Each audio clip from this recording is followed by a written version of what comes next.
Hi, I'm David Lee, and I am an author, and I'm 14 years old, and I've been writing since age 7. And I write primarily science fiction books for young children, and this will, of course, play a major role in how I talk about how I write action scenes. And so yeah, I've been writing since age 7. I've written 5 books. I started with the book Danny and the Poor of the World, and it started a series, which so far the latest episode is the 5th book, which is titled Danny and the Wrath of the Dinosaurs. And kind of another thing that really will impact how I sort of talk about writing action scenes is also my influence. So in terms of influence, I watched a lot of movies, like science fiction movies that are primarily action movies, which kind of influences how I write, because I've watched pretty much all the Avengers movies. And also in terms of books, I really like the books by this guy called Roald Dahl. Have you heard of him? Yeah. And Roald Dahl writes really exciting and crazy adventures that are spectacularly fun to read, even for me and like a high schooler. So that's definitely a part into how I write action scenes, and that's kind of why they're all action scenes are generally kind of a bit crazy and on the fun side, rather than a bit more serious. Hi there. This is a talk on how to write action scenes in books. I'm David. And start off with the basics of an action scene. And every action scene in a story Is this the raffle ticket thing? No, this is not the raffle ticket thing. This is how to write action scenes. So, in terms of the basics of an action scene in a story, an action scene is basically a miniature story into itself. Kind of like in elementary school, when you're in ELA class, you kind of learn about sort of the plot roller coaster. That applies to a story, but in an action scene, it kind of applies to every action scene. Like the action scene has to begin well enough and end well enough on at least a note of resolution, unless of course you're intentionally breaking the rules a bit, depending on how you're writing your story and what type of author you are. And also, there's the setup, the setting, sort of like the exposition. You need what's called a set piece, which is basically kind of the place where the action sort of happens. For example, like the Avengers, they use New York City as like a place where the Avengers battle the aliens. Yep. And maybe like in Transformers, they use a random city to have the robots beating each other up. And in my books, I tend to try to use, again, like a city or like a certain centralized location, like a small location like a subway, or maybe even in my third book, I used a sewer tunnel, in order to kind of determine how the action scene will go. And sort of the setting will definitely say a lot about what your action scene is going to talk about. Especially if you're doing a cramped location, obviously it might be a bit more tense, and the action might be a bit more restrained. And it also depends, of course, on what type of book you're writing about. If you're writing a book about war, then your setting is going to be a bit more restrained / realistic than an outright science fiction novel. And what happens before the action scene is just as important as what happens during the action scene, which is kind of I'd say the calm before the storm, kind of the moment right before everything goes to chaos and pandemonium and everything like that. For example, are the soldiers moving in? What are they talking about? How are they planning their mission? If this is some sort of action scene about a war, or maybe if you like to write from the bad guy's perspective, what are the bad guys talking about? Or what are the big monsters doing right before the people come in to try to take the monsters down? And what I find is that in a good action scene, often the people who write the action scene pay good attention to what happens before, as it kind of leads to the setting, and it really helps contribute to making every action scene they write exciting and also meaningful. My general rule for when I write is the power of both sides, the enemies and the friendlies, has to be pretty much balanced.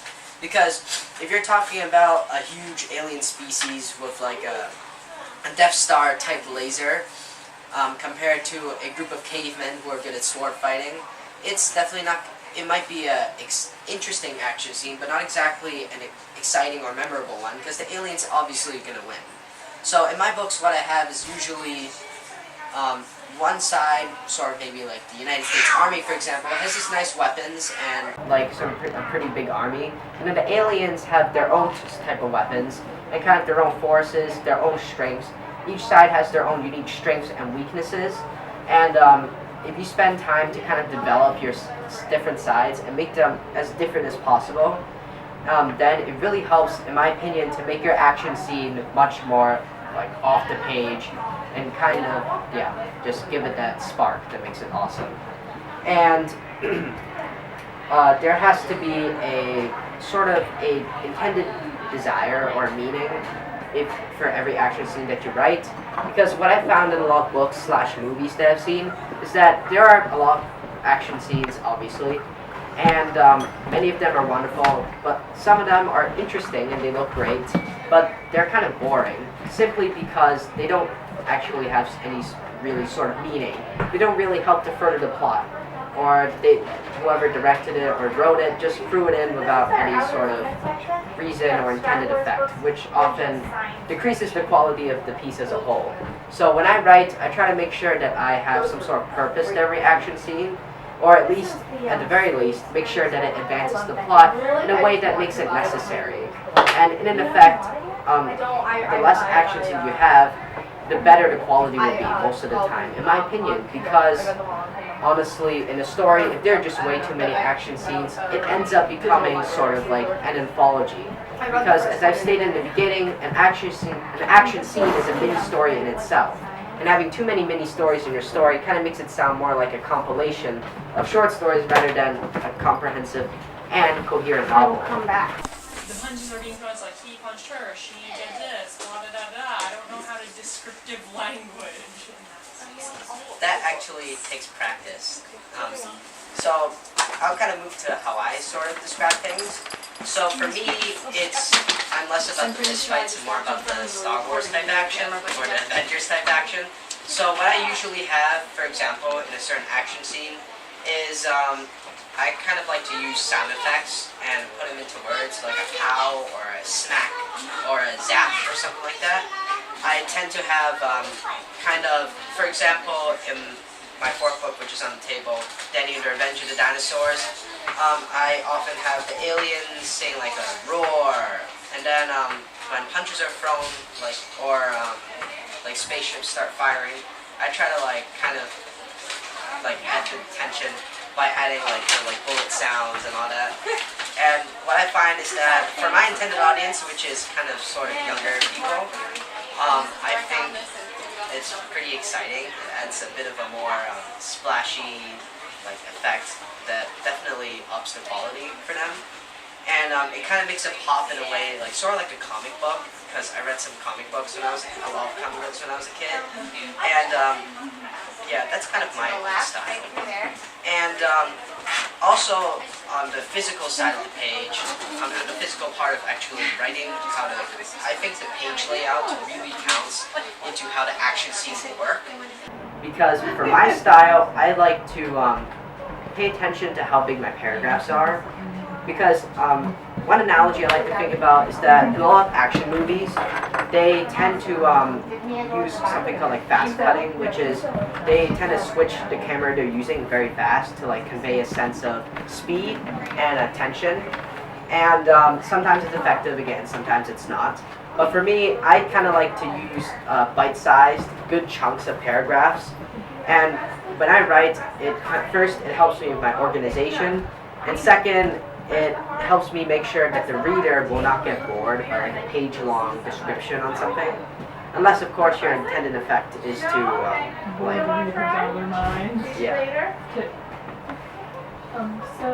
yeah. What would you cite as a good example of an action scene? My examples are, the fight that one fight in Thor Ragnarok, if you saw it, you know what I'm talking about. The gladiators? Not just the gladiators, but the final. The final. Yes, the final was pretty awesome. Pretty much anything in Black Panther. Black Panther is just, man.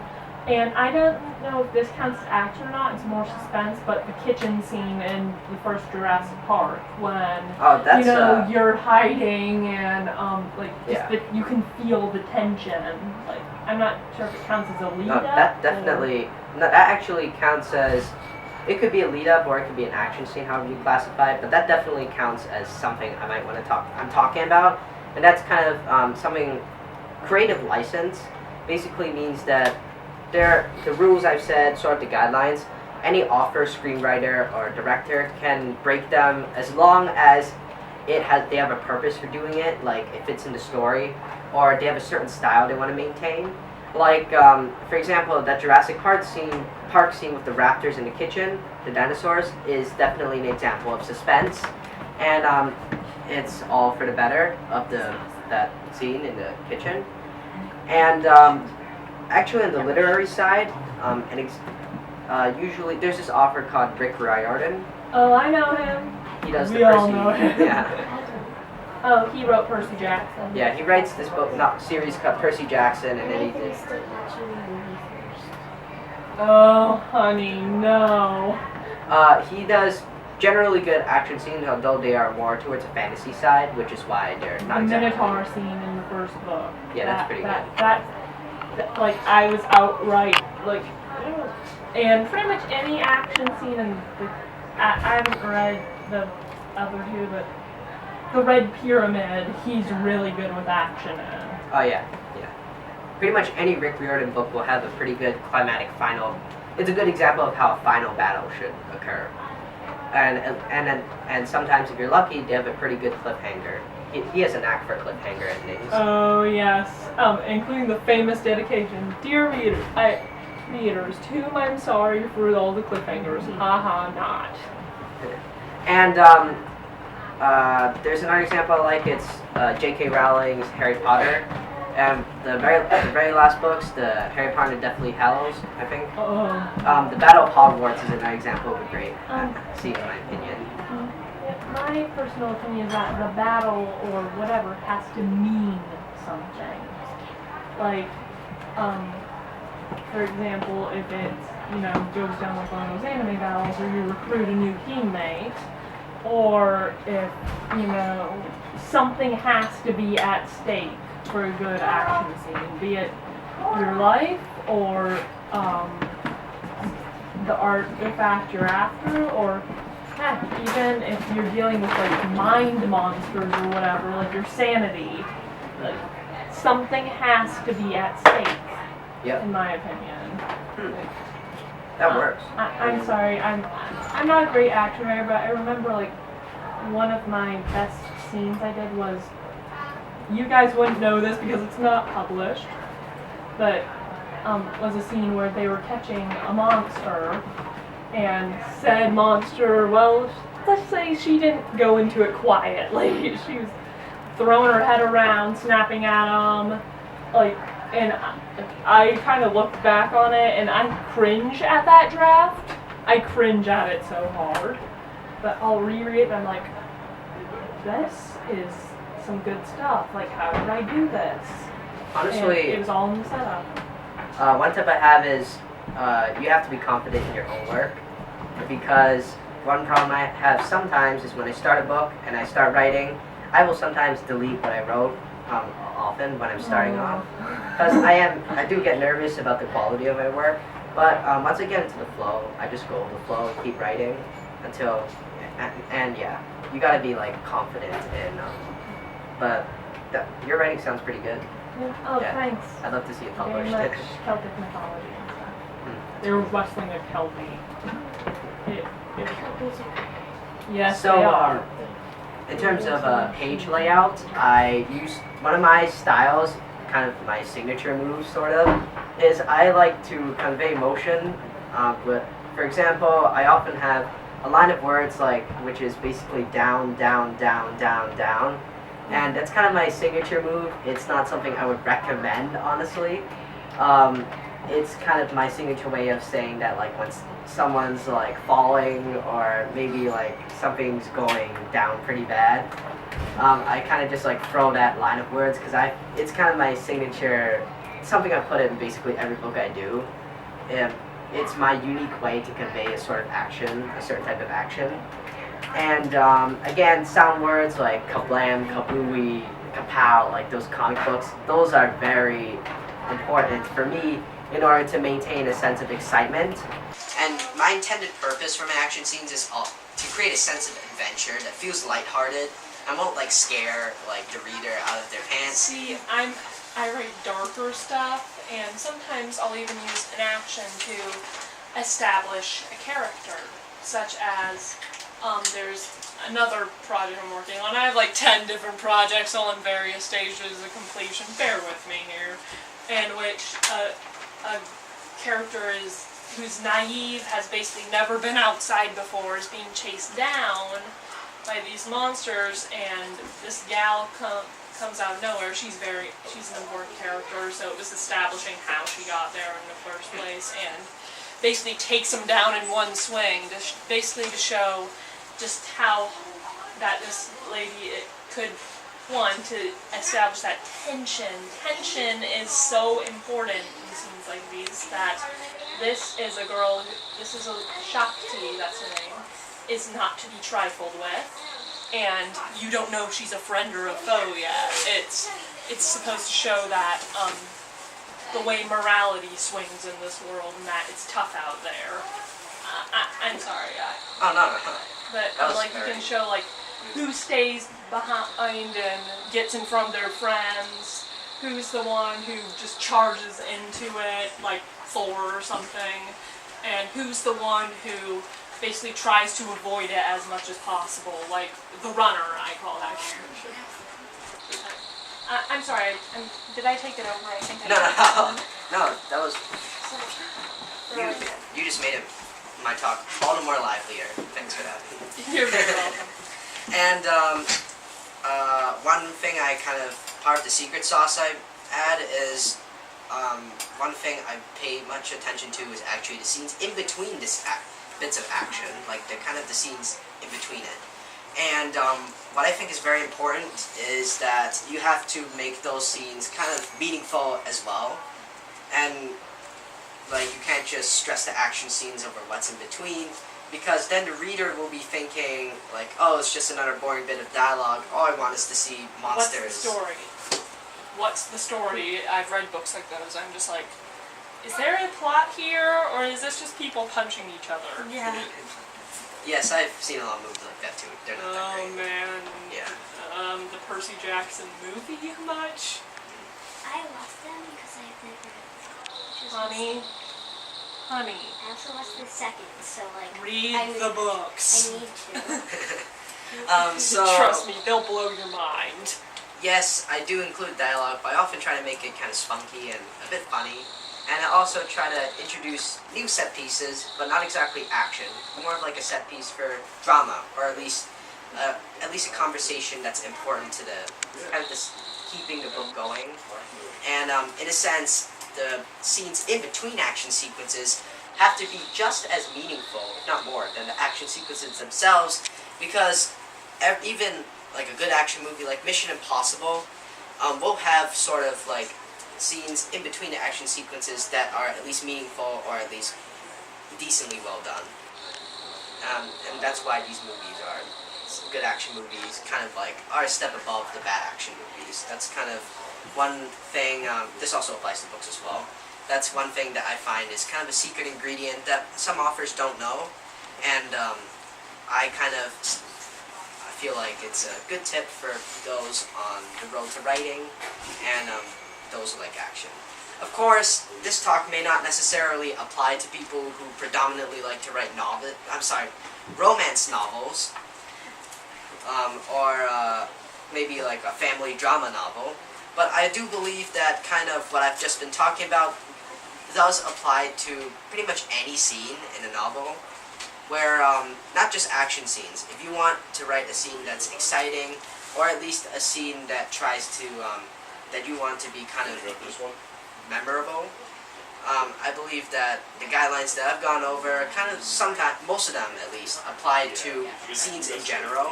Sorry, about taking it over, but Oh no, you don't have to be sorry. so you write action scenes with dinosaurs in them as well. Oh yes. Oh yeah. One thing I forgot to talk about. I like to use size as a set piece as well, because oftentimes what I have is one side has general soldiers, while the other side is just giant robots and giant monsters. I like to play around with size and kind of the dimension of it when I'm doing action scenes. It's not something I would recommend to every author out there, but that's kind of a piece of my style. For example, not said one with the stampede scene, and this one character takes two of them out, and that's when you get like that sense that you do not mess with Shakti. That's the weird shape-shifting alternate history dinosaur novel. It's strange. But basically, there's this whole ominous feel over this village because, hey, they're like raptor types. They're tiny. They're cute and feathery and little. And the big bad is a Spinosaur. Okay, probably at least its head is probably at least the size of like that shelf over there. So like that long table. So yeah, I play with size a lot because how are we supposed to get this thing down? I'm sorry for that. Alright. So I do believe it is just about time. Stay tuned because my younger sister Laura Lee, she's also a wonderful author. Actually, I believe she might be a faster writer than me. She is going to deliver a equally lively talk on how she gets started writing on novels. And stay tuned because that's right next to right here. So, hope you found this talk engaging. Hope you learned quite a bit from it and kind of my quirks and how my mind works when I'm writing. And I do believe if you are writing just like you, that what I've said is helpful advice or at least something to think about when you embark on your next project or continue along your writing journey. So, thank you very much. Thank you.